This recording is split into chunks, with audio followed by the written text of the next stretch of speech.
Thank you and welcome back to the final segment of the show for today.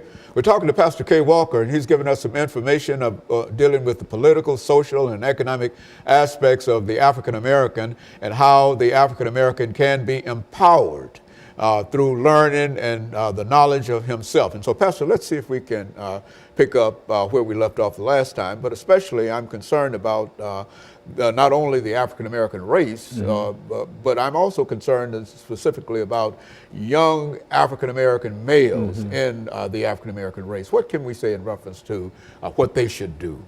You know, Dr. Haney, I firmly believe that the man is supposed to be the head. He's supposed to be the shield, the protector, the covering.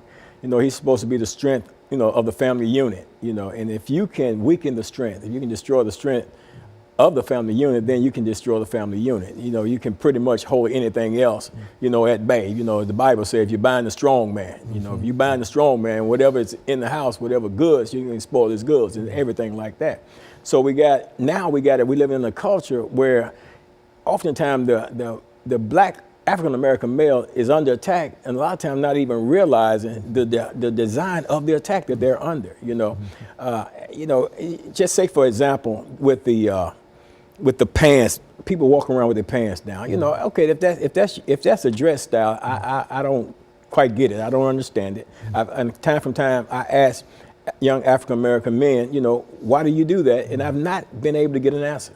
Nobody can ever tell me. But then I hear people say, well, that came from the prison. Well, Dr. Haney, I've been to prison. And during my time in prison, that wasn't the case. People weren't walking around with their pants hanging off like that, indicating, that they were open for homosexual activity or what have you. But, that to me, I think it was a creative design through the music industry. You had people like Criss Cross coming out here wearing their clothes backwards and stuff like that back some years ago. And then you got the rap videos and stuff like that. Because see, when I was coming up in my day and age, I'm almost 60 years old. In my day and age coming up, we had music that had messages in it, I mean, James Brown was talking about "Say It Loud, I'm Black and I'm Proud," and different things. Earth, Wind, and Fire talking about "Keep Your Head to the Sky, True Devotion," and different things like that. But now you got music now, and then you got the video aspect of it. Back in my day, they had the black exploitation movies. Superfly, The Mac, and Cross 110th Street. All those movies like that sent us in a direction away from our true identity and who we are in terms of how to be successful in life here in America. And now that worked, but when you had the music of the OJs counteracting the movies, the music of the OJs counteracting the movies, then the system found a way to put the music and the movie together, and they call it video. And then they took the lyrics and changed the lyrics, and they call it rap.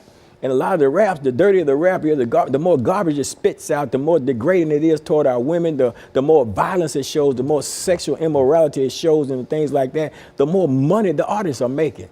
And the more money the artists are making, they're putting it out there. They're glorifying a negative lifestyle that's only produces death and destruction. And our people are listening to that stuff. They're grabbing hold to that stuff, and they're allowing that stuff to go into their minds. And that's why the Bible talks about be careful what you hear, because what you hear can determine how you act or your behavior. So people are listening to this music, and then they're acting in accordance to this music. Now you got a situation in life that we're living with where morals are being taught through video and rap music. So these are negative morals that we're being taught, and then we're acting out on those things. So it's easy now for somebody to grow up in grade school with a friend, two young black males growing up, going to kindergarten, first grade, second grade, fifth grade. They grow up and they become teenagers. One pulls a gun and shoots the other one in the head, blows his brains out without any even thought about it, because of what's been the thought process that's been injected into us through this particular medium. And we have to wake up and see. That's why I say it's so important about training our children, man, because our children need to be taught the right way to do things. It used to be you could get in a fist fight, Dr. Haney, you get up and y'all still friends, next day or two and stuff like that. But now it's like there's such a fear factor going on. And when you see a black man, walking around nowadays, you got his pants dripping down, you got his mouth, full of gold and stuff like that. You're all dreadlocked down.